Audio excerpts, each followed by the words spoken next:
Deu entrada aí, já começou. Boa tarde a todos, boa tarde a todas. Ei, Fernanda, sejam muitíssimo bem-vindos a essa oportunidade. Eu agradeço a presença de todos, dos professores, colegas deste departamento e do nosso programa, dos programas irmãos, né, dos programas parceiros, dos nossos estudantes de doutorado e de mestrado, e particularmente do professor José Luiz Oreiro, que no meio de tantas atribuições, de tantos desafios, selecionou um tempo para estar conosco. É pessoa de muitíssimo gabarito, reconhecida, né, nacional e internacionalmente, dentro dos temas que debate, que lhe são afins. E particularmente o de hoje, o tema escolhido por ele, é especialmente importante para a reflexão de todos nós. A retomada do desenvolvimento econômico do Brasil. Passamos todos nós, como pesquisadores, sejamos pesquisadores júniores ou seniores, né?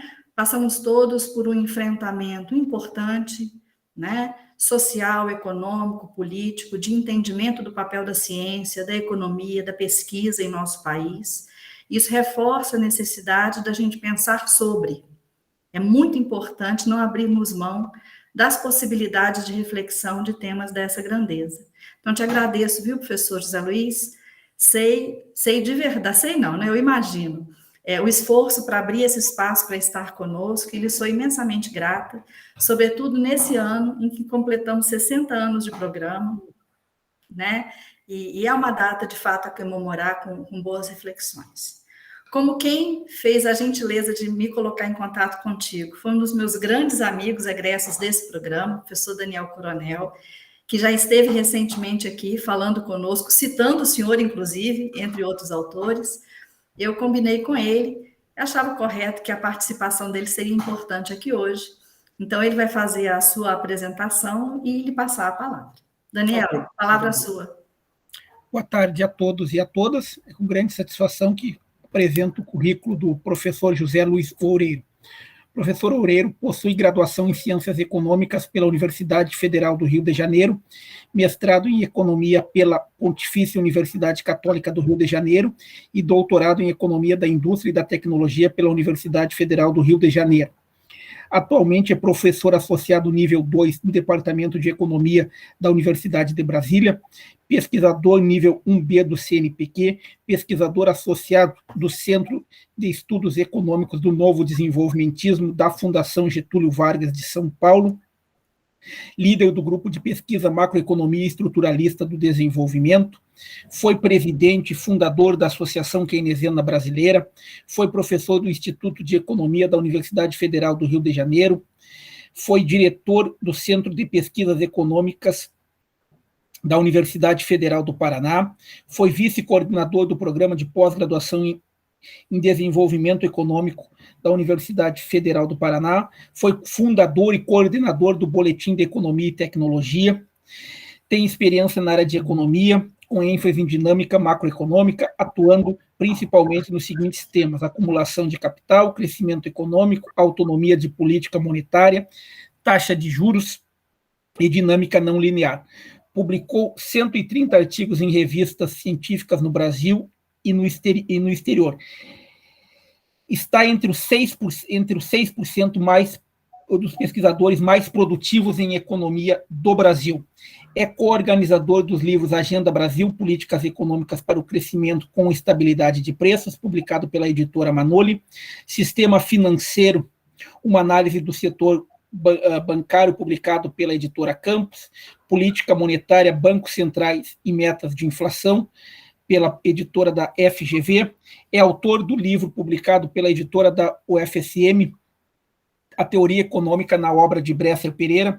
Dentre os vários prêmios e homenagens que ganhou, destacam-se o Prêmio Brasil de Economia na categoria Livro, em 2017 e em 2020. O livro, também publicado em 2020, é sobre a contribuição do economista Fernando Cardim de Carvalho, livro publicado pela editora da UFSM, no qual ele nos deu a satisfação de encaminhar mais uma obra para sua autoria. E a editora da UFSM, em dezembro deste ano, através do professor Luciano, que está aqui, vai como uma forma de homenagear essa grande personalidade que tem um currículo acima da média, com certeza está entre os 5 maiores economistas do Brasil, está lançando um livro onde vai discutir a teoria econômica na obra de José Luiz Oureiros, onde vários eminentes economistas do Brasil e do exterior analisam vários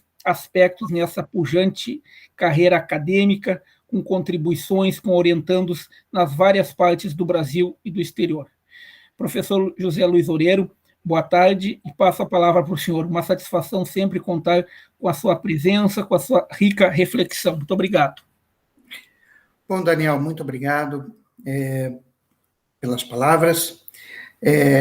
Muito obrigado pelo anúncio de saber que vocês estão editando uma obra em minha homenagem, eu não sabia. Tá? Então, enfim, você me pegou aqui um pouco desprevenido. Tá? Bom, mas vamos tratar do assunto com que vocês me convidaram, que é a retomada do desenvolvimento econômico brasileiro. Quer dizer, e para isso eu acho que é preciso uma nova forma de pensar a economia. Tá? Quer dizer, o problema fundamental do Brasil hoje não é só de natureza política, a gente tem toda essa instabilidade, né, que realmente nos deixa todos muito tristes e nervosos, apreensivos com respeito ao futuro, tá? Mas é o fato de que nós, nas palavras do professor Bresser Pereira, deixamos de pensar com a nossa própria cabeça. Né? E existe uma escola de pensamento desenvolvida no Brasil, que é o novo desenvolvimentismo, né, e a macroeconomia estruturalista do desenvolvimento, que, como eu pretendo argumentar aqui para vocês hoje, fornece respostas, né, do porquê que o Brasil está há décadas estagnado. Quer dizer, a crise não é de agora, a crise não é do Bolsonaro, a crise não é do Temer, a crise não é da Dilma. Quer dizer, o Brasil já vem estagnado desde o início dos anos 80, que nós perdemos, né, a fórmula, né, que nós adotamos de forma tão bem-sucedida durante os anos 30 até os anos 1980, tivemos os mais diversos governos, alternamos nesse período a ditadura do Estado Novo, a retomada democrática de 46 a 64, o governo militar de 64 até 85, mas até 1980 o Brasil ele parecia ser um país que ia dar certo, ou seja, que ia se tornar uma grande potência mundial, iria convergir para o grupo dos países ricos, era só uma questão de tempo. Né? O Brasil era a nação com o destino manifesto. Né? Quero lembrar só uma curiosidade, a construção da cidade de Brasília foi antevista pelo santo da Igreja Católica, São João Bosco, no século XIX, em que ele previu com exatidão quais eram as coordenadas, né, no globo, em que seria construída a cidade de Brasília, e ele disse que seria a capital de um grande império. Né? Então, estamos ainda devendo, ele ainda está nos devendo o grande império, embora tenha acertado a previsão da onde seria construída a cidade de Brasília. Bom, mas então eu vou fazer aqui o meu compartilhamento de tela. Tá? Eu faço uma janela ou tela inteira? Tela inteira, né? Tela inteira costuma ser melhor. Costuma ser melhor, né?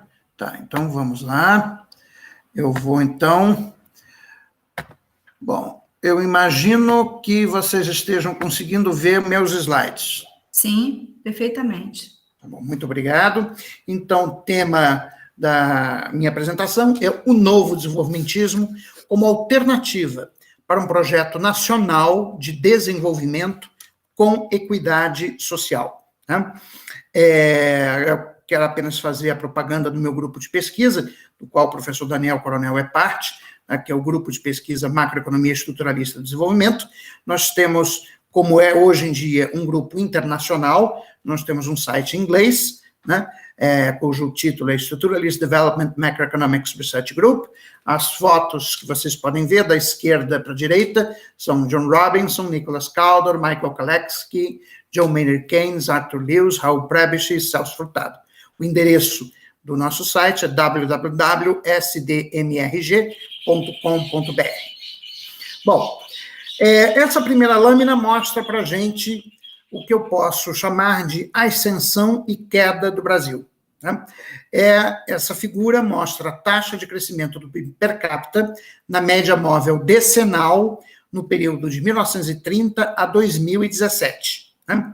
Bom, eu quero colocar aqui as minhas bolotinhas, né, que mostram 3 fases dessa história, né, da ascensão e queda do Brasil. A primeira bolotinha, à nossa esquerda, é o período do primeiro governo Getúlio Vargas, né, que vai da Revolução de 1930 até a sua deposição pelos militares em 1945, que foi daí que data, né, o início do modelo de industrialização por substituição de importações. Quer dizer, nessa época, a renda per capita brasileira crescia em média 3% ao ano. Tá? Quer dizer, renda per capita, ou seja, já descontada o crescimento da população. Tá? Com um crescimento da renda per capita de 3%, se a gente usar a regra do 70, a regra do 70 é o seguinte: você quer saber o número de anos em que um país dobra a sua renda per capita. Então, você divide 70 pelo crescimento da renda per capita. Então, dividindo 70 por 3, né, isso vai dar mais ou menos, se fosse 60, daria 20 anos, vai dar mais ou menos, sei lá, 20 e poucos anos, né, em que nós dobrávamos a nossa renda per capita. Né? Bom, e aí, após a Segunda Guerra Mundial, há uma nova aceleração do crescimento econômico, tá? Em que o crescimento, agora, ele se acelera, né? Durante o segundo governo Getúlio Vargas e durante o governo Juscelino Kubitschek, lembrando que o governo do Juscelino Kubitschek foi o governo no qual se implantou o plano de metas, além de se construir Brasília, e agora a taxa média de crescimento decenal, tá? Média móvel decenal, está em torno de 4% ao ano. Né? Bom, os anos 50 terminam, né, com a vitória de Jânio Quadros como presidente da República, na eleição presidencial, né, e aí nós temos um período de crise de crescimento. Tá? Não é que o Brasil entrou em crise no sentido de que a economia se contraiu, mas houve uma desaceleração significativa do crescimento da economia brasileira no período 61-64. Tá?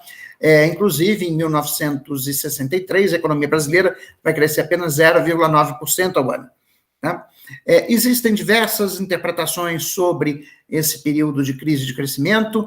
O Celso Furtado argumentava que o modelo de industrialização por substituição de importações havia chegado ao seu limite por conta do baixo dinamismo da demanda, resultado da grande concentração de renda promovida pelo modelo de industrialização por substituição de importações. Né?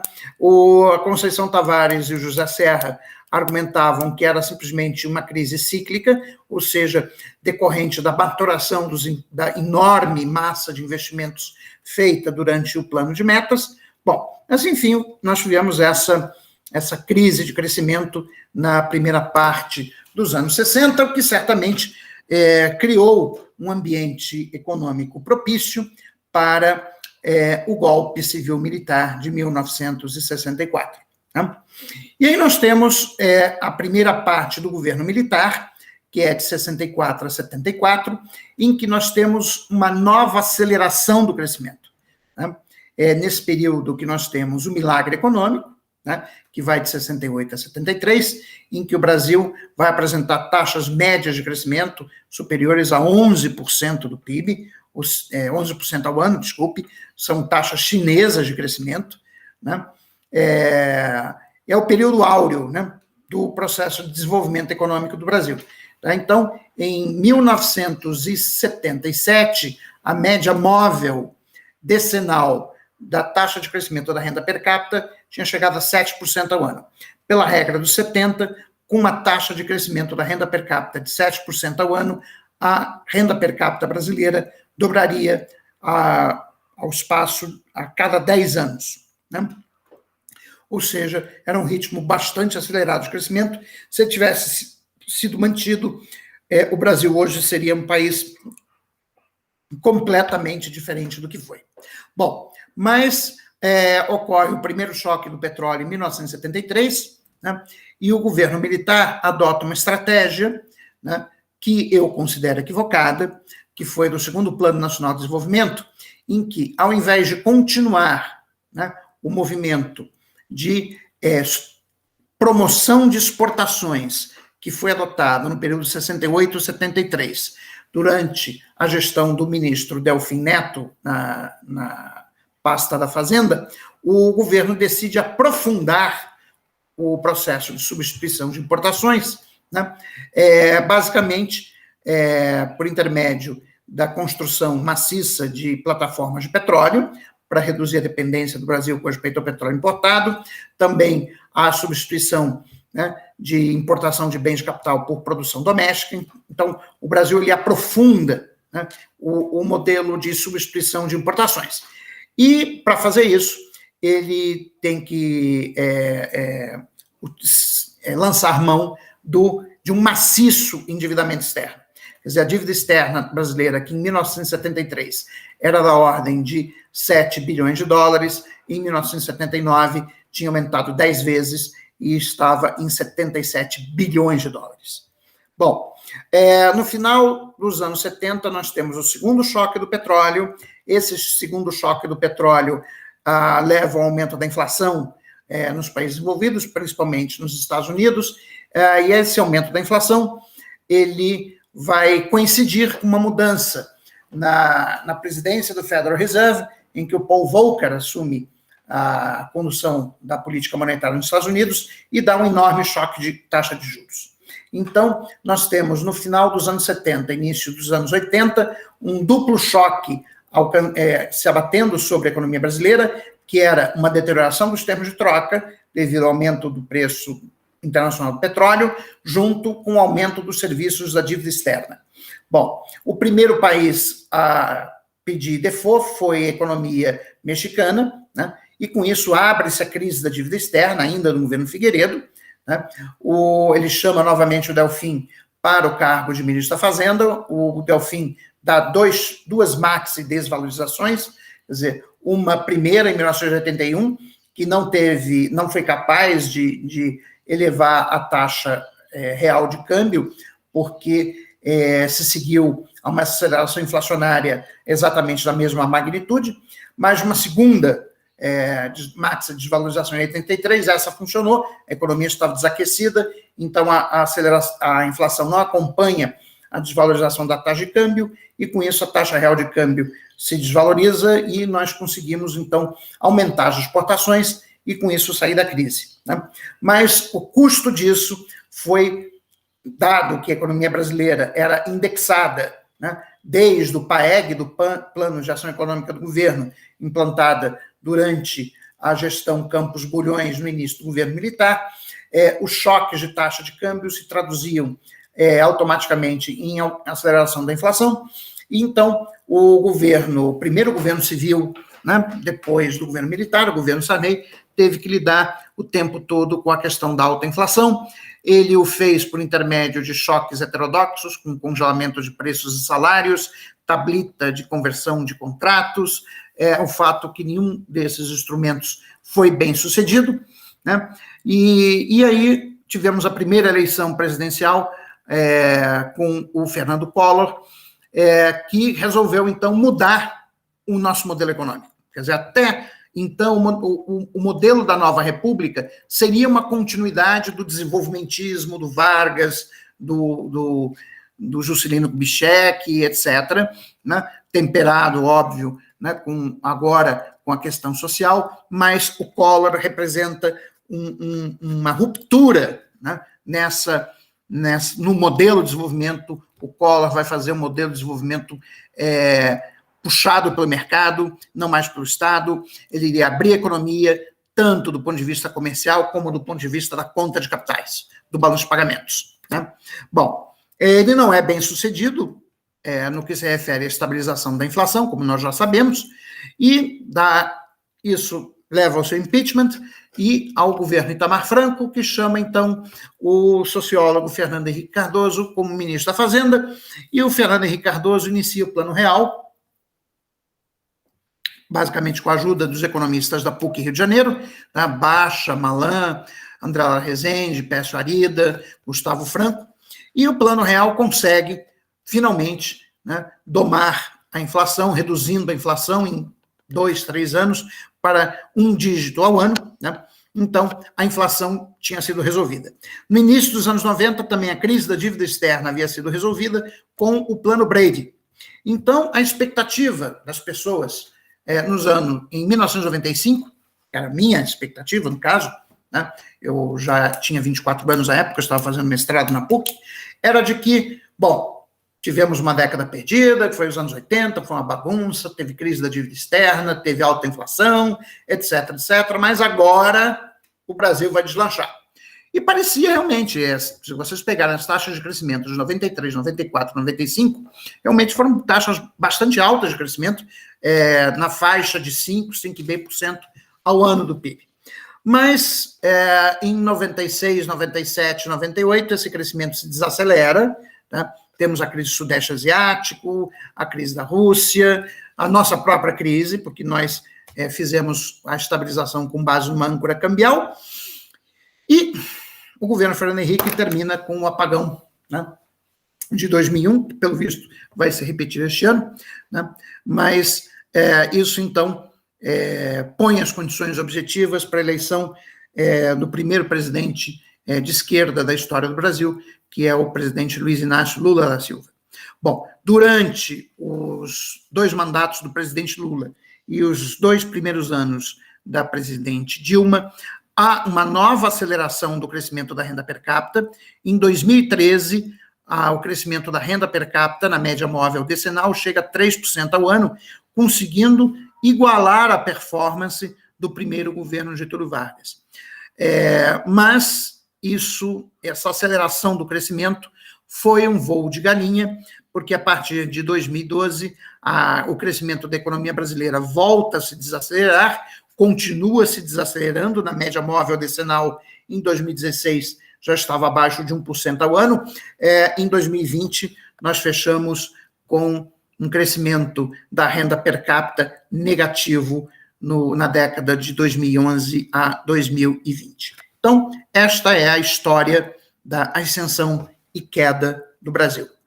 Bom, quero fazer um pouquinho de propaganda, né, do meu livro, Macroeconomias da Estagnação Brasileira, que eu escrevi com o Luiz Fernando de Paula, né, onde a gente trata uma parte dessa história da ascensão e queda do Brasil, mais especificamente o pós-Plano Real, tá? Ou seja, a gente trata do segundo mandato do presidente Fernando Henrique Cardoso até o governo Bolsonaro. Bom, então vamos agora falar um pouco de teoria do desenvolvimento, para que a gente possa entender a ascensão e queda do Brasil. Qual é a natureza do desenvolvimento econômico? O desenvolvimento econômico é um processo pelo qual a acumulação de capital e a incorporação sistemática do progresso técnico permitem o aumento persistente da produtividade do trabalho e do padrão de vida da população brasileira. As diversas escolas de pensamento econômico podem divergir sobre as fontes de crescimento da produtividade e sobre os determinantes da acumulação de capital, mas não existem divergências sobre os drivers do processo de desenvolvimento econômico, né? E quais são as fontes do crescimento da produtividade? Na tradição, que a gente pode chamar de keynesiano estruturalista, ou novo desenvolvimentista, o crescimento da produtividade do trabalho depende do seguinte conjunto de fatores. Primeiro, do progresso técnico, que pode ser incorporado em máquinas e equipamentos, e, portanto, dependente da acumulação de capital, ou desincorporado como decorrência das economias dinâmicas de escala, originadas pela expansão da produção física da indústria de transformação. E uma segunda fonte do crescimento da produtividade é a mudança estrutural. É a mudança na composição da estrutura produtiva na direção de setores mais complexos ou sofisticados, ou seja, com maior valor adicionado per capita. Então, essa figura apenas mostra, né, as fontes de crescimento da produtividade, as duas, progresso técnico e mudança estrutural. A mudança estrutural, no caso, é causada pelo aumento da participação no PIB e no emprego dos setores com maior nível de produtividade, né? O progresso técnico pode se dar de duas maneiras. Ele pode ser incorporado, no qual ele depende da acumulação de capital, ou ele pode ser desincorporado. Quando o progresso técnico é incorporado, isso significa que a inovação, ela é incorporada em máquinas e equipamentos recentemente produzidos, tá? Quando é desincorporado, esse progresso técnico ele resulta de economias dinâmicas de escala, como learning by doing, enfatizado pelo Kenneth Arrow no artigo dele de 1962. Complexidade econômica, quer dizer, mudança estrutural está muito relacionada com esse conceito de complexidade econômica, criado pelo Hidalgo e Hausmann, né? E aqui eu cito o livro do Hidalgo de 2015, capítulo 10, em que ele afirma que o conhecimento técnico e científico está embutido nas pessoas, que é o que nós chamamos de capital humano, nas máquinas e equipamentos, que é o que chamamos de capital físico, na capacidade das pessoas em se conectarem e assim trocarem informações, que é o capital social, que é o que nós estamos fazendo exatamente neste momento. Dessa forma, aquilo que uma economia produz e exporta revela a sofisticação ou complexidade de suas capacitações produtivas. Além disso, o Hidalgo define a complexidade econômica como a combinação entre a diversidade e a sofisticação das atividades produtivas, a qual se origina do conhecimento técnico, know-how, e científico, knowledge, acumulado ao nível da economia como um todo. Bom, a partir desse conceito de complexidade econômica, o Hidalgo e Hausmann vão construir, né, um índice de complexidade econômica, que pode ser obtido no Atlas de Complexidade Econômica da Universidade de Harvard. E essa lâmina que eu estou apresentando aqui para vocês mostra um gráfico em que eu tenho no eixo horizontal o percentil de países por nível de complexidade econômica. Quanto mais à direita, maior é o nível de complexidade econômica, e no eixo vertical, o PIB per capita em dólares de 2010. Quero chamar a atenção que o PIB per capita está em logaritmo, né? Bom, o que nós observamos? Nós temos aqui uma imensa amostra de países, mas claramente existe uma relação positiva entre a complexidade econômica e o PIB per capita, ou seja, em geral, quanto maior for a complexidade econômica de um país, maior vai ser o seu produto per capita. Então, se nós olharmos para o canto superior direito do gráfico, nós veremos que países de alta renda per capita, como os Estados Unidos, a Suécia, a Alemanha, a Itália, a Inglaterra, o Japão, a Suíça, são países com alta complexidade econômica, né? Já aqui no canto inferior esquerdo, melhor dizendo, temos países com baixo nível de renda per capita e baixa complexidade, como a Bolívia, por exemplo. O Brasil está aqui no meio. O Brasil é um país com nível intermediário de complexidade econômica e um nível intermediário de renda per capita. É importante chamar a atenção que existem outliers, ou seja, existem países cujo nível de renda per capita é muito superior, né, ao seu nível de complexidade econômica. E o grande caso é a Austrália, né? Nós vemos aqui, está na linha 25, né? A Austrália tem um grande PIB per capita, mas uma complexidade econômica inferior à economia brasileira. Como isso é possível? Bom, basicamente a Austrália é um país muito rico em recursos naturais e tem uma população muito pequena, da ordem de 30 milhões de habitantes, né? Então, países ricos em recursos naturais, com uma baixa população, tendem a ter um nível alto de renda per capita. É só a gente pegar aquele Kuwait, por exemplo, que é um país que é basicamente uma ilha que está boiando em petróleo, né, que tem, sei lá, alguns milhões de habitantes, mas tem uma renda per capita elevadíssima, porque é um país cuja a disponibilidade de recursos naturais per capita é muito alta, e por isso é um país com alto nível de renda per capita, apesar de ser um país com baixa complexidade econômica, né? Bom, um outro elemento importante para a gente chamar a atenção, é de que existe uma relação inversa entre a complexidade econômica e a desigualdade de renda medida pelo índice de Gini. Ou seja, quanto maior a complexidade econômica de um país, menor vai ser a desigualdade de renda medida pelo índice de Gini. Então, aqui no canto inferior direito, né, nós temos países como a Dinamarca, como a Suécia, como a Grã-Bretanha, como os Estados Unidos, a Bélgica, que são países com nível, com índice de Gini mais baixo e complexidade econômica mais alta. Aqui, em vermelhinho, está a economia chilena. A economia chilena é uma economia que tem uma alta desigualdade de distribuição de renda e um nível de complexidade econômica de intermediário para baixo. Então, nós estamos vendo aqui, né, que o desenvolvimento econômico não tem por que ser incompatível com a melhoria na distribuição de renda, pelo contrário. Quer dizer, na medida que a economia se desenvolve, aumenta a complexidade econômica, ela melhora a qualidade dos empregos, né, e com isso consegue também reduzir a desigualdade na distribuição de renda. Bom, determinantes profundos do crescimento. Na moderna teoria do crescimento, se distingue entre os determinantes próximos e os determinantes fundamentais ou últimos do desenvolvimento econômico. Essa distinção é feita pelo Angus Maddison, num artigo publicado em 1988, intitulado Ultimate and Proximate Growth Causality, a Critic to Munkle also on the Rise and Decline of Nations, no Scandinavian Economic History Review. Né? Quais seriam, então, os determinantes fundamentais, né, ou últimos do desenvolvimento econômico? Geografia, instituições, distribuição de renda e regimes de política econômica. Né? Então, temos aqui, simplesmente, essa é uma lâmina tirada do livro do Maddison, né, em que ele mostra a diferença entre determinantes próximos e últimos.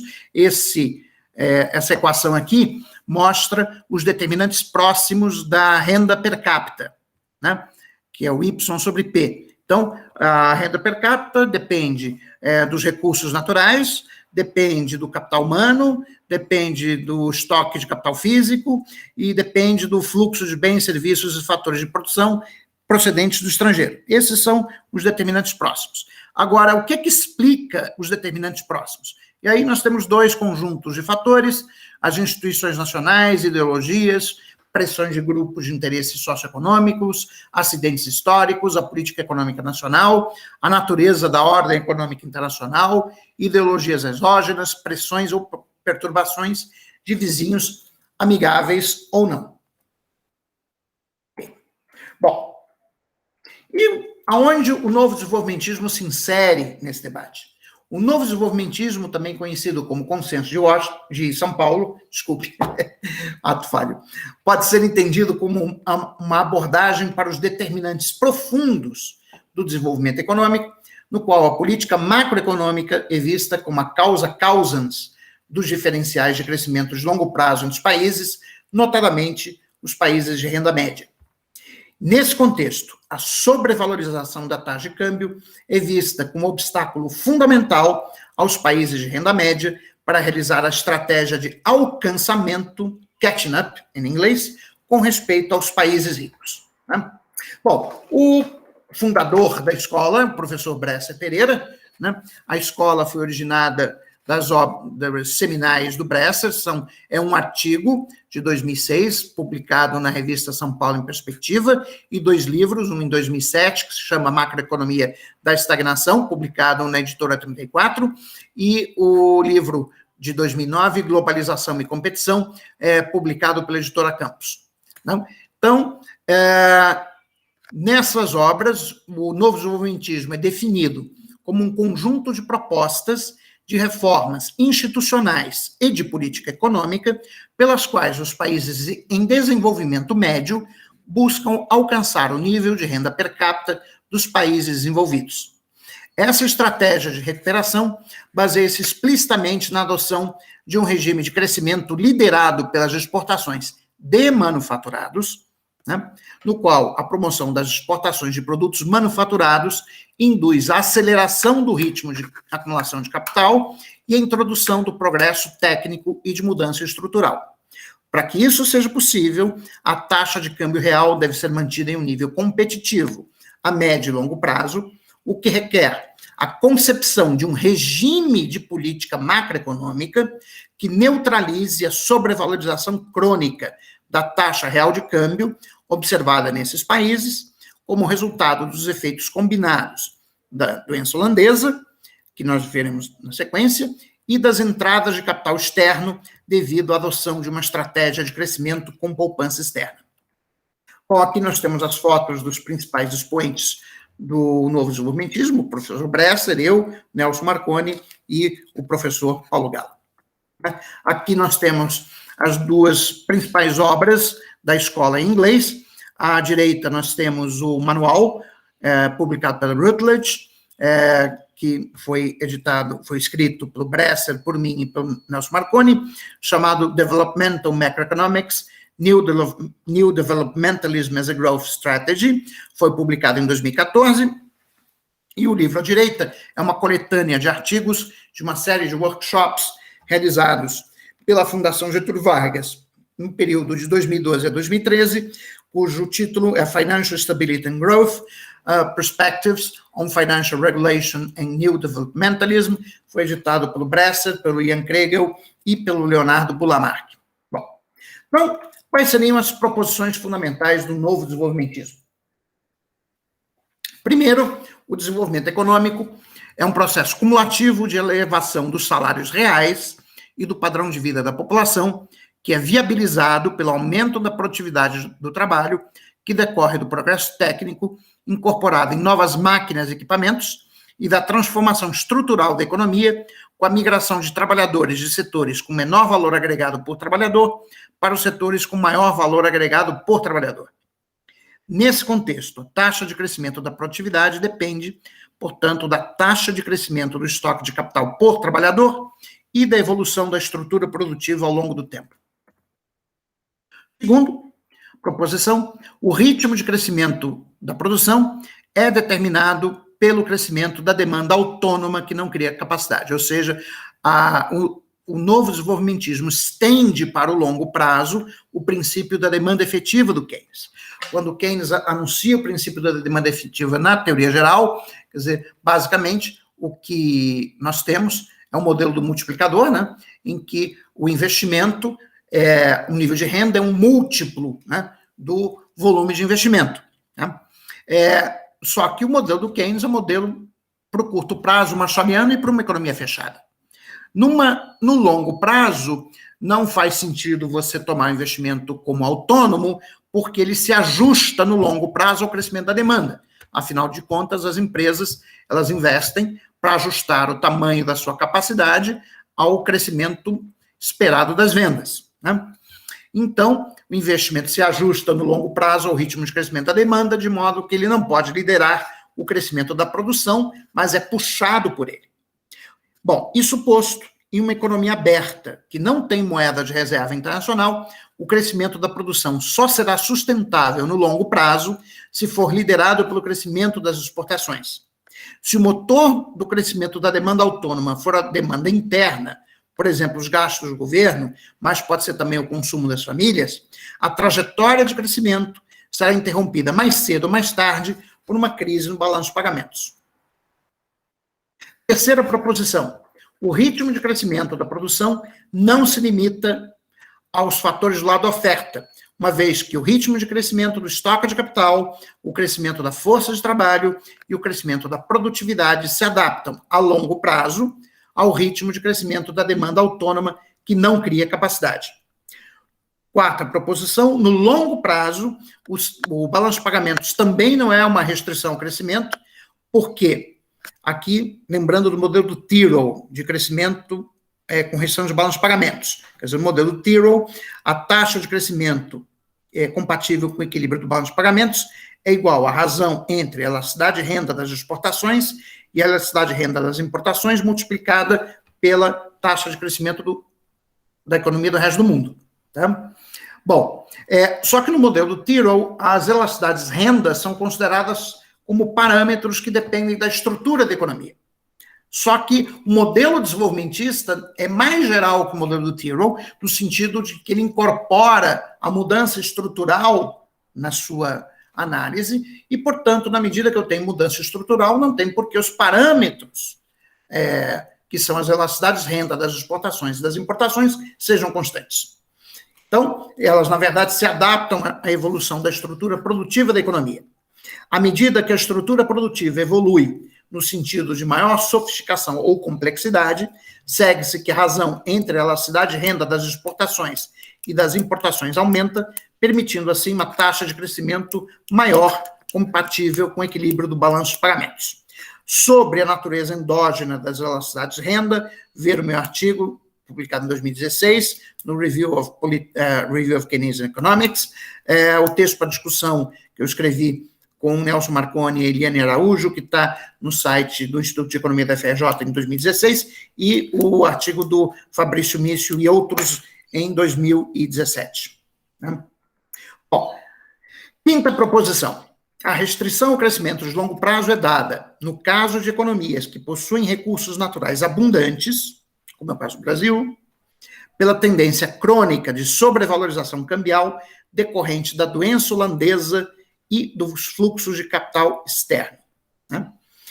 O que é a doença holandesa? Quer dizer, um país que tem recursos naturais abundantes é um país no qual o custo de produção, ou o custo marginal de produção dos bens primários é mais baixo que o custo marginal de produção dos bens manufaturados. Como o custo marginal de produção é mais baixo para os bens primários do que para os bens manufaturados, isso significa que os bens primários podem ser competitivos no mercado internacional a uma taxa de câmbio mais baixa do que a que permitiria a competitividade dos produtos manufaturados. Ou seja, no fundo, nós temos duas taxas de câmbio. Uma taxa de câmbio que permite que os bens manufaturados sejam competitivos no mercado internacional e uma outra taxa de câmbio que é a que permite que os bens primários sejam competitivos no mercado internacional. Né?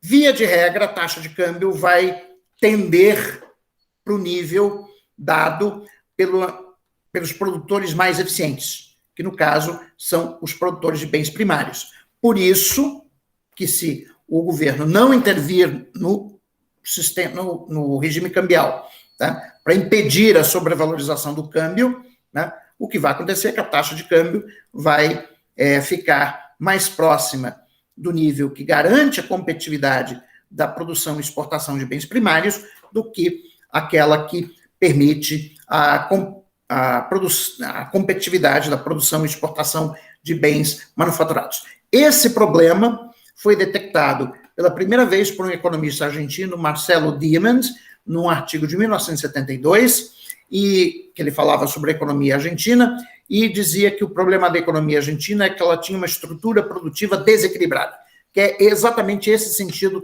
que eu estou colocando para vocês. Ou seja, o fato de que os produtores de bens primários, eles são altamente eficientes, têm um custo marginal de produção mais baixo, né, do que os seus rivais no exterior, né?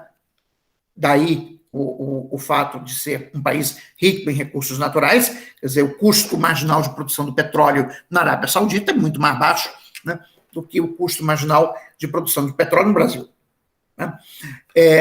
Como também o custo marginal de produção da soja é muito mais baixo no Brasil do que, por exemplo, na Rússia. Né? Embora isso esteja mudando rapidamente. Os russos estão conseguindo reduzir o custo marginal de produção da soja deles. Né? Então, a doença holandesa, né, é uma das fontes de sobrevalorização cambial. A outra é a entrada de capital externo.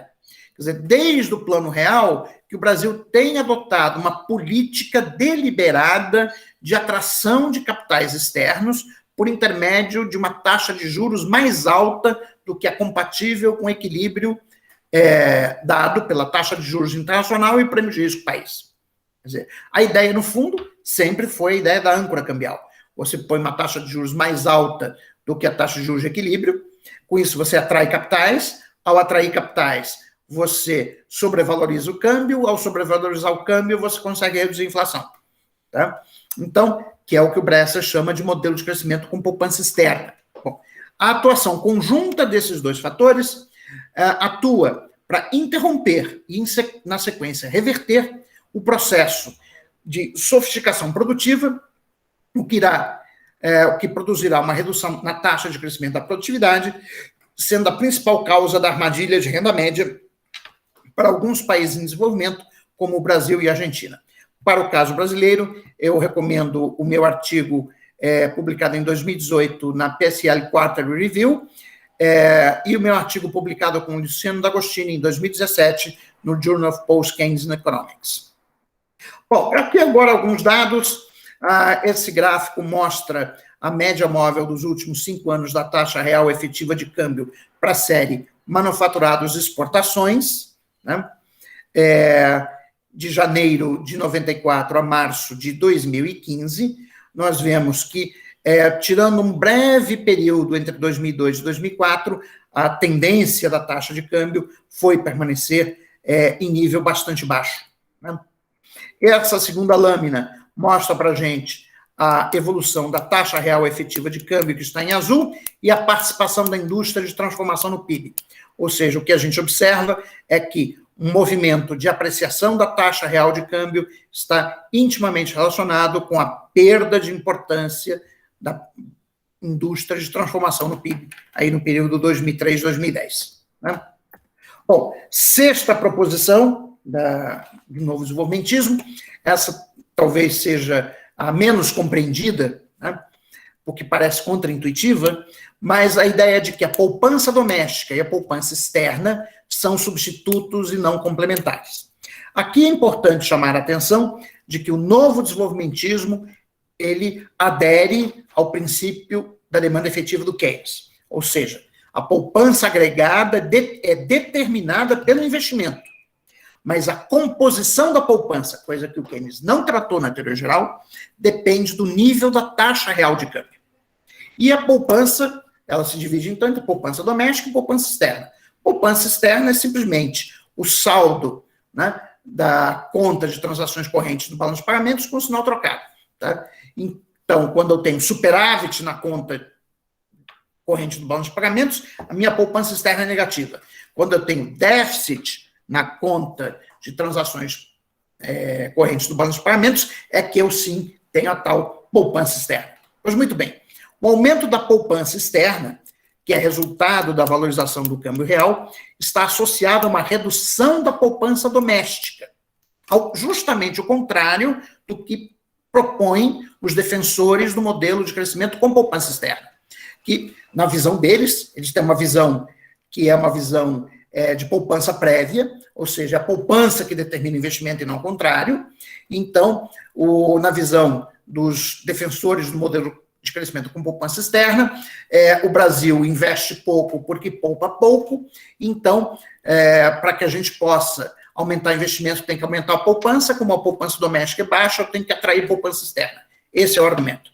Pois muito bem, o que o novo desenvolvimentismo diz é que esse argumento está duplamente errado. Primeiro, porque é o investimento que determina a poupança, e não o contrário. E segundo, porque a poupança externa e a poupança doméstica são substitutos ao invés de complementares. E qual é o mecanismo? Bom, o mecanismo é o seguinte: quando ocorre uma valorização da taxa de câmbio real, isso produz uma redução da participação dos lucros na renda nacional, à medida que os salários reais aumentam em relação à produtividade do trabalho. Como a propensão a poupar a partir dos lucros é maior do que a propensão a poupar a partir dos salários, segue-se que a redução da participação dos lucros devido à valorização da taxa de câmbio resultará em uma redução da poupança privada doméstica. Bom, aqui são dados de investimento e poupança, eu vou passar, porque senão eu vou me alongar muito, né? Que acho que não é tão importante agora, já temos quase 1 hora de exposição. Bom, sétimo princípio: a abundância de recursos naturais em um determinado país faz com que a taxa de câmbio de equilíbrio industrial, definida como aquele nível da taxa de câmbio que faz com que as empresas nacionais para um dado nível de hiato tecnológico sejam competitivas tanto nos mercados interno como externo, seja maior do que a taxa de câmbio que garante o equilíbrio na conta corrente. Dessa forma, a sustentabilidade a longo prazo do processo de crescimento econômico dos países com recursos naturais abundantes exige que eles tenham superávit na conta corrente.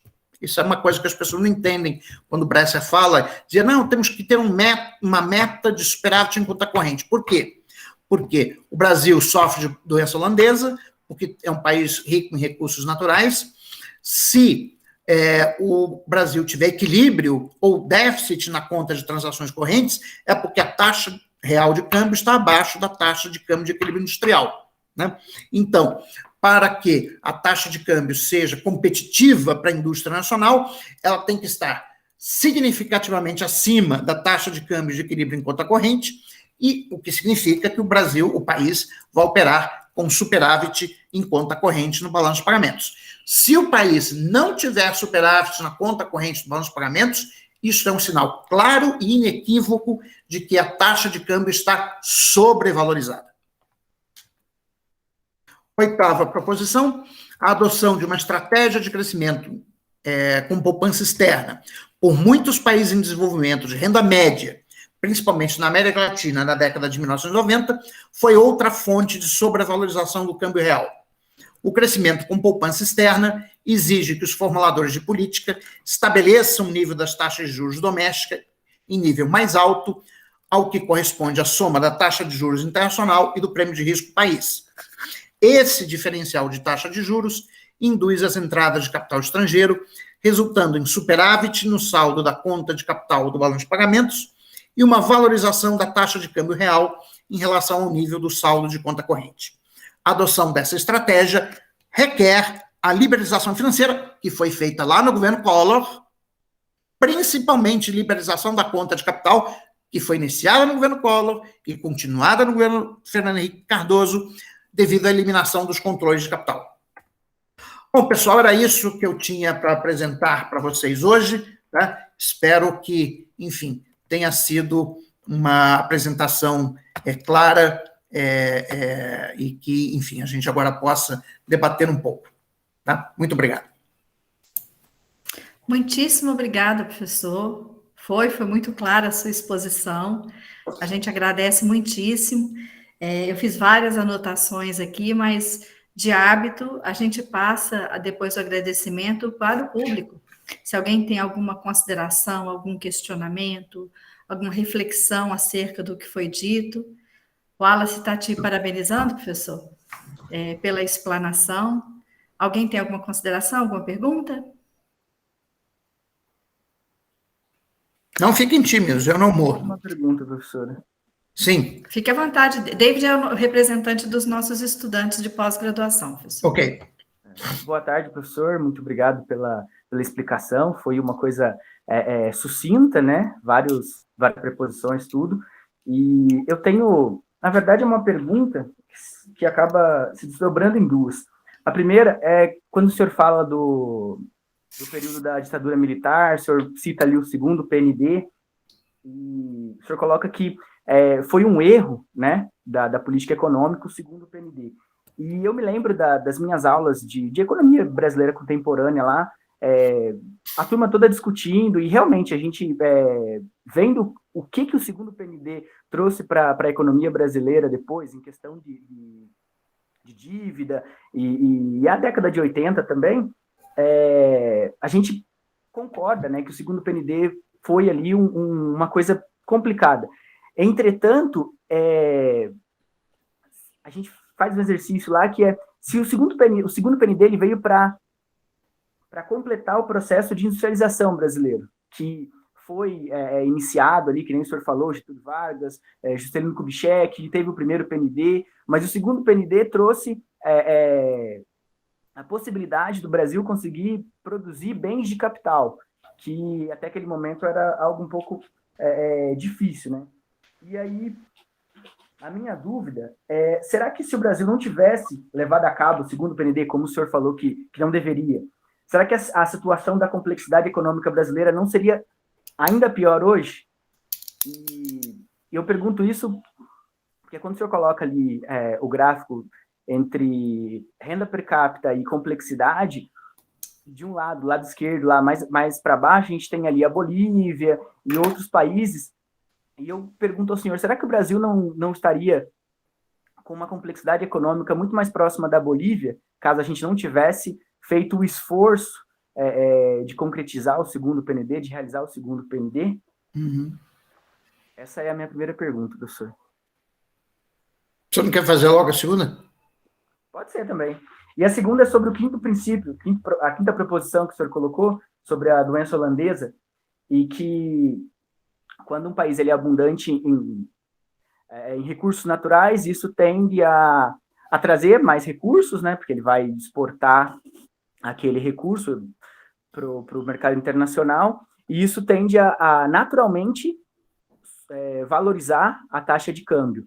Então, a proposta, o que eu entendo da quinta proposição, é que o país deveria manter um câmbio artificialmente desvalorizado, algo parecido com o que a China fez ou faz, para garantir que as exportações de gêneros manufaturados pudessem ser competitivas. É isso, professor? Muito obrigado. Bom, vamos lá, vamos por partes. Obrigado pelas perguntas. Bom, quanto ao segundo PND, deixa eu entrar aqui em mais detalhes sobre o processo de industrialização. O economista britânico Nicholas Calder tem uma série de lectures que ele apresentou nos Estados Unidos em 1967, que foram editadas num livro chamado Strategic Factors in Economic Development, que eu sugiro que vocês leiam. É um livro meio raro, tá? A biblioteca da UNB tem um exemplar, tá? Então, quem quiser pedir por um sistema de empréstimos entre bibliotecas, e, enfim, é possível. Tá? Bom, mas o Calder diz que todos os países que se industrializaram passaram por 4 fases. Tá? A primeira fase é a substituição de importação de bens de consumo. A segunda fase é a promoção de exportações de bens de consumo, porque em algum momento o mercado interno do país não é suficiente para você continuar ganhando escala, né? Que lembra que a indústria é o setor que tem retornos crescentes de escala, então quanto maior a escala de produção, maior é o custo unitário de produção. Tá?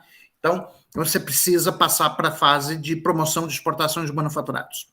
A terceira fase seria a fase, sim, de substituição de importação de bens de capital, mas a quarta e derradeira fase, que é a que vai determinar se esse país vai entrar no clube dos países ricos ou não, é ele se tornar um exportador de bens de capital. Né? Bom, a nossa primeira fase do processo de industrialização, nós terminamos por volta do início dos anos 60, tá? De substituição de produção de bens de consumo. Né? Bom, no milagre econômico, o Delfim Neto fez um sistema muito inteligente de subsídio das exportações de manufaturados com o chamado confisco cambial sobre o café. Né? Então, era um sistema em que você pagava uma taxa de câmbio sobrevalorizada para o café, né? E acima do custo do câmbio para o Banco Central, e usava esse surplus do café, né, para subsidiar as exportações de manufaturados. Bom, isso fez com que a participação de manufaturados na pauta de exportações brasileira, em 1963, que era de 10%, passasse em 73% para 30%. Então, a gente estava iniciando um processo de de promoção de exportações, que, diga-se de passagem, é o modelo asiático. Quer dizer, qual é a diferença entre o modelo latino-americano e o modelo asiático? O modelo asiático teve uma breve fase de substituição de importações, mas como todos os países asiáticos, todos não, mas a maioria, são pobres em recursos naturais, eles não tinham outra chance, né, de financiar o seu desenvolvimento a não ser por exportações. Então, era ou exportava ou morria na praia. Né? Então, esses países asiáticos, nos anos 60, estão adotando em massa um processo de promoção de exportações. Nós vamos aprofundar o processo de substituição de importações, né? O que impediu que aquelas empresas que estavam começando a ganhar market share no mercado internacional pudessem se transformar em referência. Quer dizer, nós não temos multinacional brasileira que não seja a Petrobras ou a Odebrecht. Não temos. Ou a BF Foods, etc. Quer dizer, mas a Coreia tem. A Coreia, antes, ela começou, se você pegar os carros que a Coreia exportava nos anos 50, eram as carroças, né? Mas, aos poucos, foram competindo via preço, né? Era carro mais barato, aí vai ganhando escala, na medida que vai ganhando escala, vai, né, tornando o produto mais barato. Por outro lado, você vai, pelo learning by doing, você vai melhorando a qualidade do produto, e aí você já começa a produzir um carrinho um pouquinho melhor, né? Quer dizer, eu lembro, nos anos 70, produto japonês era sinônimo de produto de baixa qualidade. Isso era produto japonês. TV que o Japão exportava para os Estados Unidos era TV de segunda linha. E era mais barata, porque eles tinham que competir, certo? Mas, aos poucos, eles foram, né, para um processo cumulativo, ganhando market share no mercado americano, com isso ganhando knowledge, ganhando know-how, ganhando escala, e hoje os produtos eletrônicos japoneses são muito superiores aos americanos. Agora, o mesmo está acontecendo com a China e com a Coreia, é o mesmo modelo. Então, nós erramos no modelo. Quer dizer, o segundo Plano Nacional de Desenvolvimento foi uma estratégia errada de desenvolvimento. O endividamento externo só piorou as coisas, tá? Quer dizer, que aí você teve que arcar com as consequências do endividamento externo, né? Mas eu acho que foi uma estratégia de desenvolvimento errada, tá? Foi por isso que deu errado. Porque nós ficamos tempo demais com o modelo de substituição de importações, quando a gente tinha que ter caminhado para o modelo de promoção de exportações. Todos os países que se tornaram ricos, você pode pegar Estados Unidos, Japão, Alemanha, os 3 grandes casos de sucesso no século XX, né? Final do século XIX, início do século XX. Todos eles aumentaram a participação das exportações de manufaturados nas exportações mundiais de manufaturados. O Brasil deu certo enquanto ele conseguiu aumentar a participação das suas exportações de manufaturados nas exportações mundiais. Ele começou a dar errado quando isso começou a cair. Quer dizer, e hoje a participação das exportações brasileiras de manufaturados nas exportações mundiais não chega a 1%. Tá? Então, eu acho que esse foi o erro do modelo brasileiro. Bom, quanto à questão da doença holandesa, veja bem, essa ideia de câmbio artificial eu não gosto, porque parece que existe um câmbio natural, né? Quer dizer, essa ideia do câmbio natural é a paridade do poder de compra, tá? Tem uma série de críticas à teoria da paridade do poder de compra. Na verdade, você teria que ajustar a teoria da paridade do poder de compra pelo efeito Balassa-Samuelson para ter uma taxa de câmbio de equilíbrio. É isso que faz o Roderick no artigo dele de 2008, e aí ele analisa o efeito da sobrevalorização cambial, que é um câmbio acima do câmbio de equilíbrio, definido pela paridade do poder de compra ajustada pelo efeito Balassa-Samuelson, sobre o crescimento econômico de uma amostra de países. Bom, o que o Roderick mostra é que o efeito da sobrevalorização cambial sobre a taxa de crescimento do PIB per capita é negativo, mesmo se controlando por uma série de variáveis, inclusive a taxa de poupança. Tá? Então, a sobrevalorização cambial, um câmbio sobrevalorizado, tem efeito negativo sobre o crescimento. Agora, qual é a fonte da sobrevalorização? Bom, o novo desenvolvimentismo diz que são 2 as fontes. A doença holandesa, que decorre daquilo que o Demand chamava de estrutura produtiva desequilibrada. Ou seja, um país rico em recursos naturais, ele é um país no qual o custo marginal de produção dos produtos primários é mais baixo que o custo marginal de produção dos produtos manufaturados. E, portanto, a taxa de câmbio que torna os produtos manufaturados competitivos no mercado internacional é mais alta do que a taxa de câmbio que torna competitivo os produtos primários no mercado internacional. Né? Bom, como é que isso gera, então, a tendência à sobrevalorização cambial? Aí existem, isso ainda está em debate na literatura, não é por um efeito de balança comercial, isso aí é bobagem, não é porque você gera um grande saldo da balança comercial e isso aprecia o câmbio. Tá? Isso não é verdade, porque o câmbio, 85% das transações cambiais no mundo são transações financeiras, ou seja, que não estão relacionadas com transações comerciais. Ou seja, é especulação com ativos. Né? Então, existem mecanismos financeiros que explicam a doença holandesa. Tá?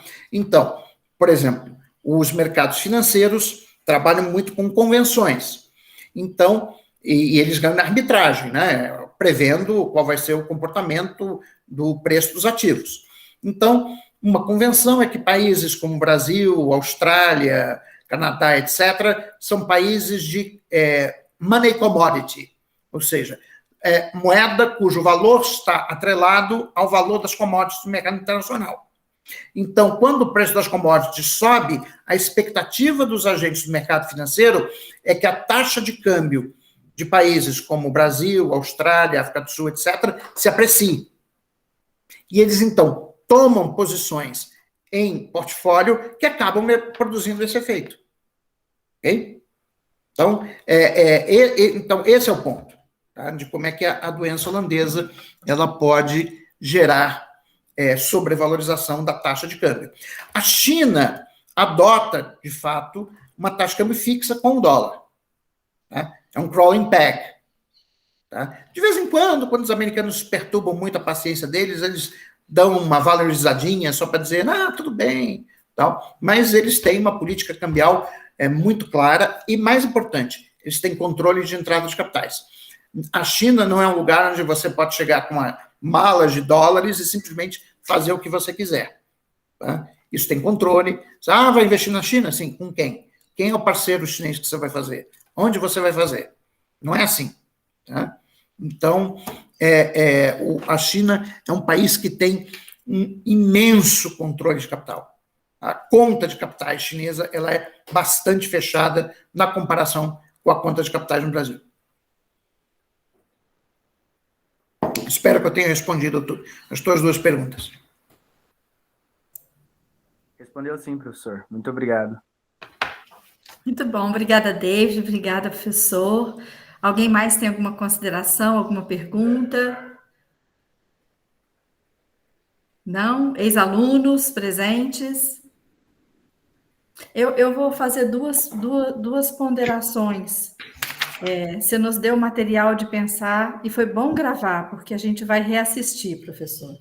Por isso que eu acho que essas coisas são importantes, entendeu? Porque para a gente regravar. A posteridade, você pode ver, entendeu? Então, é verdade, porque a massa de informação é muito alta, é muito condensada, é importante. Mas tem duas coisas na sua fala, eu não vou me ater diretamente a pontos, que eu gostaria que o senhor comentasse. Nesse universo apresentado, eu sou uma pessoa preocupada com questões desenvolvimentistas. Meu olhar, peço desculpas aqui à turma presente, mas é mais microeconômico, não tem jeito. Eu tenho uma grande preocupação, sobretudo em períodos como que a gente passa, e olhando esses surtos, em que pese sua boa colocação de ascensão em queda, mais recentemente a gente tem surtos, né? Como se fossem surtos, como se aquilo fosse, a gente fosse pegar numa nova modalidade de crescimento e a gente não consegue pelos fatores externados. Mas um aspecto que é relacionado ao capital humano, não apenas no quesito escolaridade, mas nesse compósito do que a gente pensa ser capital humano, que envolve as condições de saúde, as condições educacionais, as condições de acesso, as condições de permissão da grande base da sociedade brasileira, em termos de capacidade, inclusive, de participar adequadamente dessa demanda eventualmente industrial, que precisa de uma mão de obra mais bem capacitada, mais bem composta e disposta a atuar nesse processo de crescimento. Então, essa é uma primeira reflexão. E, para além disso, dentro dos aspectos e estudos que o senhor desenvolve, como fica o papel também de grande carência aqui no nosso Brasil, apesar de ter muita discussão a respeito, sobre essa questão estrutural de suporte e auxílio às exportações. Eu estou falando da estrutura viária, da aduana, dos aspectos institucionais desse entorno de suporte ao processo de exportações mais fluidas, mais adequadas, talvez de uma maneira mais sustentável. Como o senhor pensa sobre essas questões? Tá bom, obrigado, professora Viviane. Bom, sobre as questões que a senhora colocou, né, de condições de saúde, educação, etc., quer dizer, o Brasil, uma parte do Brasil, ainda vive na Idade da Pedra, né? Quer dizer, eu já vi, quando eu estive em 2010 em São Luís, que eu fui visitar os Lençóis Maranhenses, aí passei por algumas cidades do interior, né, do estado, onde realmente as condições de vida são muito precárias. Tá? Esse tipo de coisa você tem que resolver com investimento público e com assistência social. Quer dizer, o Brasil precisa de investimento público em saneamento básico, ele precisa investir em mobilidade urbana, que isso é um ponto importante numa economia competitiva. Quer dizer, os trabalhadores dos grandes centros urbanos brasileiros, aí estou falando de São Paulo e Rio de Janeiro, perdem horas do seu dia, talvez de 3 a 4 horas do seu dia em transporte público, o que isso certamente afeta a produtividade do trabalho, né, porque, enfim, é extremamente cansativo. Né? O transporte ele é de má qualidade, ele é desconfortável, ele é lento, por causa dos engarrafamentos, etc. Então, tudo isso tem que ser adequadamente tratado por intermédio de investimento público e políticas assistenciais. Tá?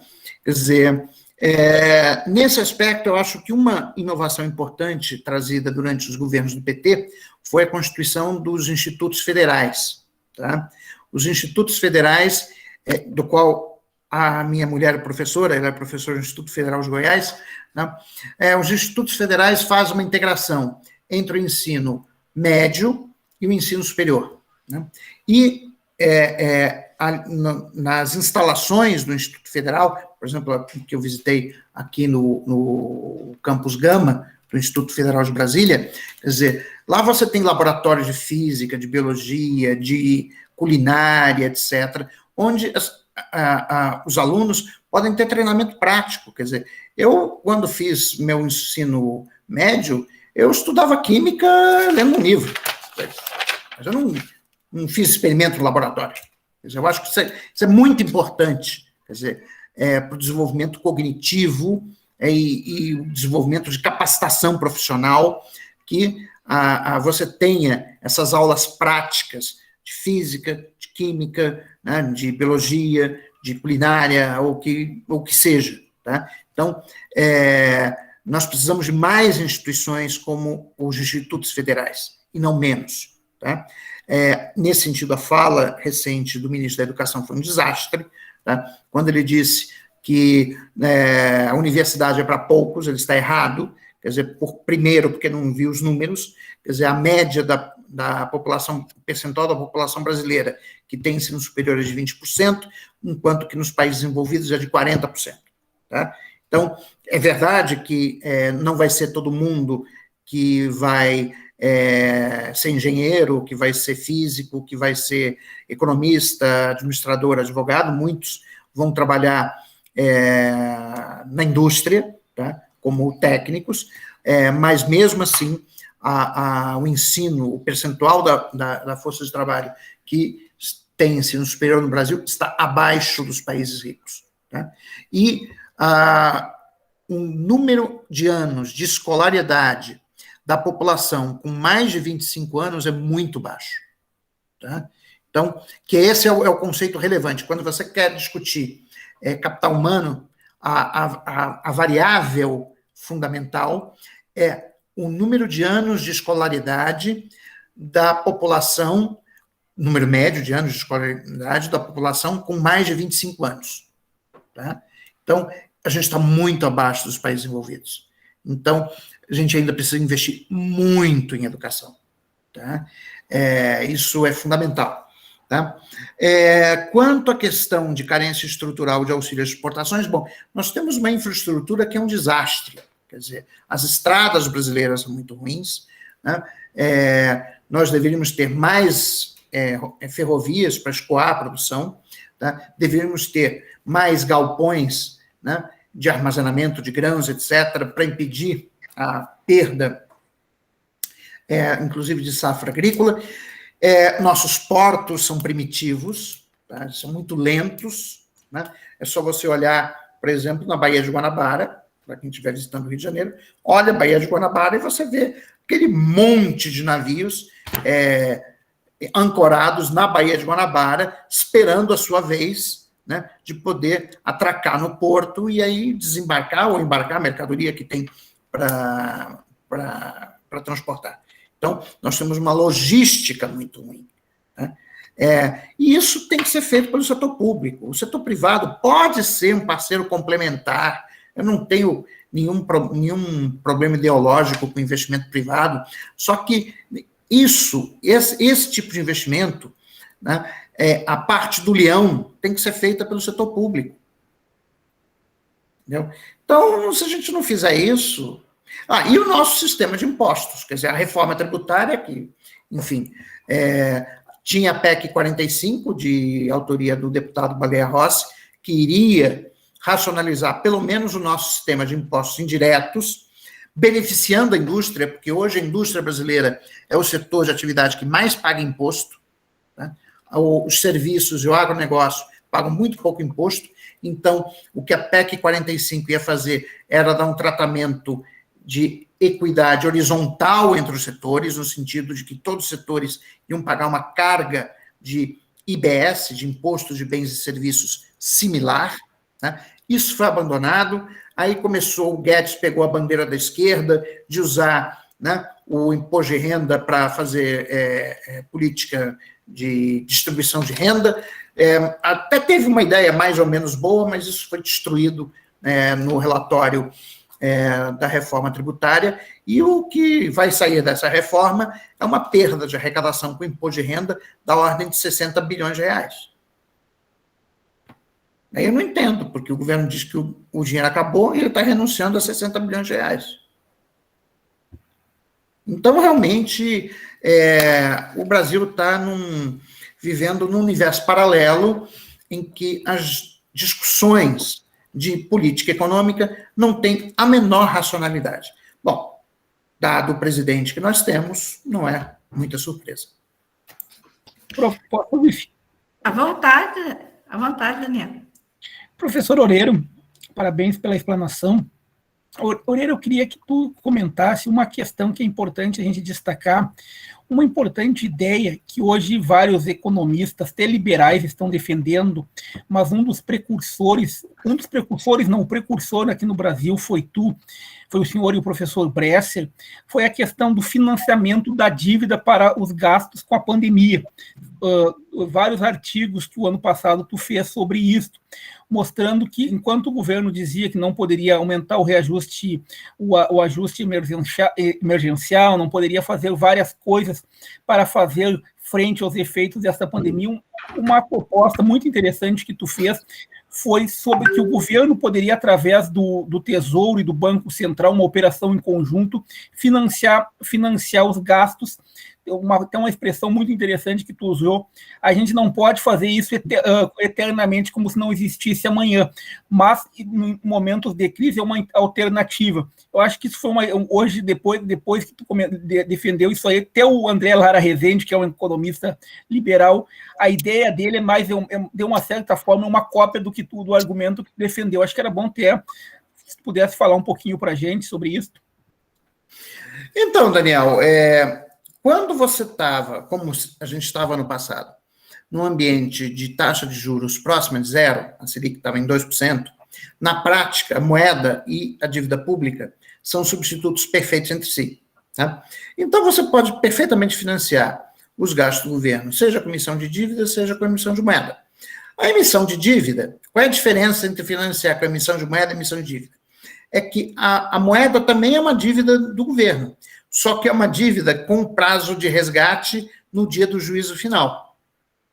Quer dizer, ela só vai perder valor, quer dizer, se amanhã a gente descobrir que tem um asteroide de 3 quilômetros de diâmetro em rota de colisão com a Terra, bom, eu garanto para vocês que todo o dinheiro do mundo perde valor instantaneamente, tá? Porque, enfim, não tem... A moeda só tem valor hoje porque você espera que vai ter amanhã. Bom, mas se você espera que não vai ter amanhã, então ela não tem valor hoje, certo? Então, a vantagem de você financiar com emissão de dívida, emissão de moeda, é que, no fundo, você está emitindo uma dívida com prazo de resgate indeterminado. Tá? E isso, portanto, vamos dizer assim, melhora a situação de solvência do governo, no sentido de que não fica aquela dívida, não, mas tem que pagar não sei quantos bilhões daqui a não sei quantos meses, tem sempre aquele estresse, né, quando tem grande vencimento da dívida num dado ponto do tempo. Então, eu acho que essa era a grande vantagem. Infelizmente, a emenda constitucional número 10, quando foi aprovada, ela tinha um dispositivo que permitia, né, ao Banco Central comprar diretamente títulos do Tesouro, mas isso foi eliminado da versão que foi aprovada pelo Congresso Nacional. E por que foi eliminada? Porque você quer manter o mito do dinheiro acabou. Quer dizer, nós continuamos raciocinando como se o nosso sistema monetário fosse um sistema de moeda mercadoria. Então, a própria noção de tesouro nacional, se um dia for ministro da Fazenda, eu vou acabar com esse nome, eu vou trocar o nome. Tá? Porque a idade de tesouro, o que é que ela lembra? Lembra os reis, a Idade Média. Então, lembra uma caixa forte, uma sala, uma caixa forte, tem uma porta, guardas na porta, aí tem umas arcas que tem as moedinhas lá dentro, né? Então lá é o tesouro, entendeu? Aí você vai tirando lá do tesouro, né, para pagar soldado, para pagar não sei o quê, para pagar as amantes do rei, para pagar as festas do rei, etc. Aí o secretário do rei diz: Majestade, o dinheiro acabou. Ele não podia fazer nada, não pode criar ouro do nada. Você não cria ouro.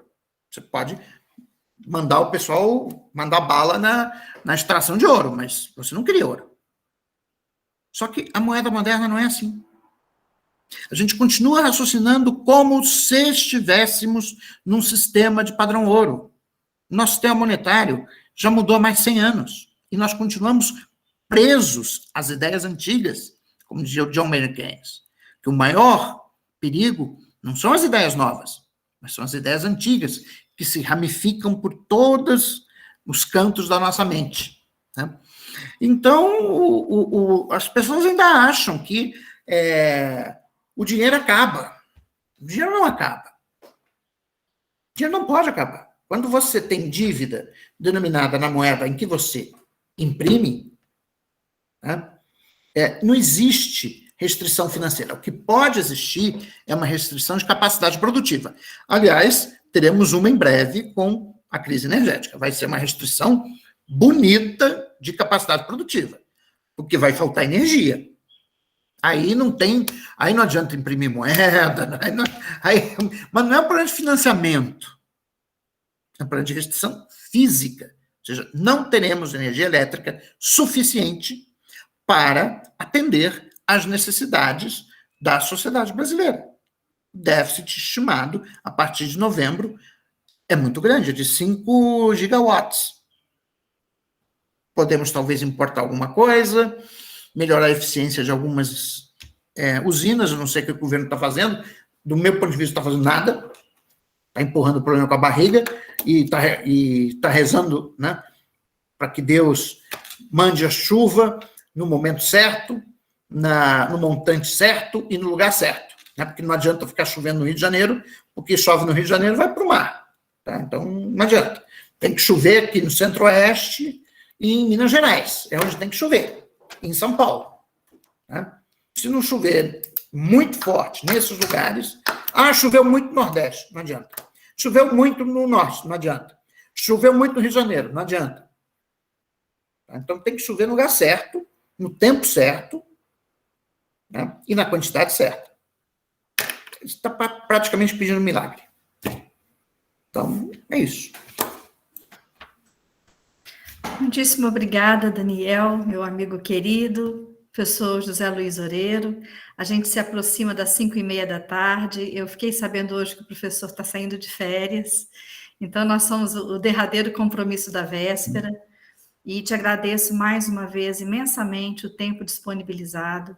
Tenho certeza que o pessoal vai ter muito o que refletir, o que pensar, e faço aqui de público o reforço, há de chegar o momento que a gente une os programas e o senhor volte presencialmente aqui a Viçosa, né? A gente tem 2 programas de economia, são irmãos, né? E os temas e os debates em torno da realidade brasileira, que perpassaram vários dos comentários feitos aqui, sinceramente não podem ser mais importantes, né? Você abriu sua fala dizendo que a gente não pode esquecer que é nossa responsabilidade pensar com as nossas cabeças. E isso é uma coisa que a gente não pode esquecer. A gente não pode reproduzir modelos, aplicar, né, reflexões num exercício constante de tentativa de compreensão, abrindo mão da nossa capacidade de reflexão e questionamento. Por isso eu te agradeço muitíssimo, tá bom? Uma boa tarde a todos vocês. Agradeço as presenças dos colegas, dos estudantes, mas particularmente a sua. Ok, professor Viviane, muito obrigado pelo convite. Estou à disposição quando vocês quiserem me chamar. Tá? E vamos torcer para que, apesar desse cenário extremamente preocupante, a gente consiga chegar em 2022 com esperança de ter um Brasil um pouco melhor do que o que nós tivemos até agora. Assino embaixo, professor Vênia, as palavras. Margarida, você que está coordenando formalmente a estrutura, eu te peço para interromper a gravação. E, mais uma vez, dando boa tarde a todos, desejo um excelente final de semana.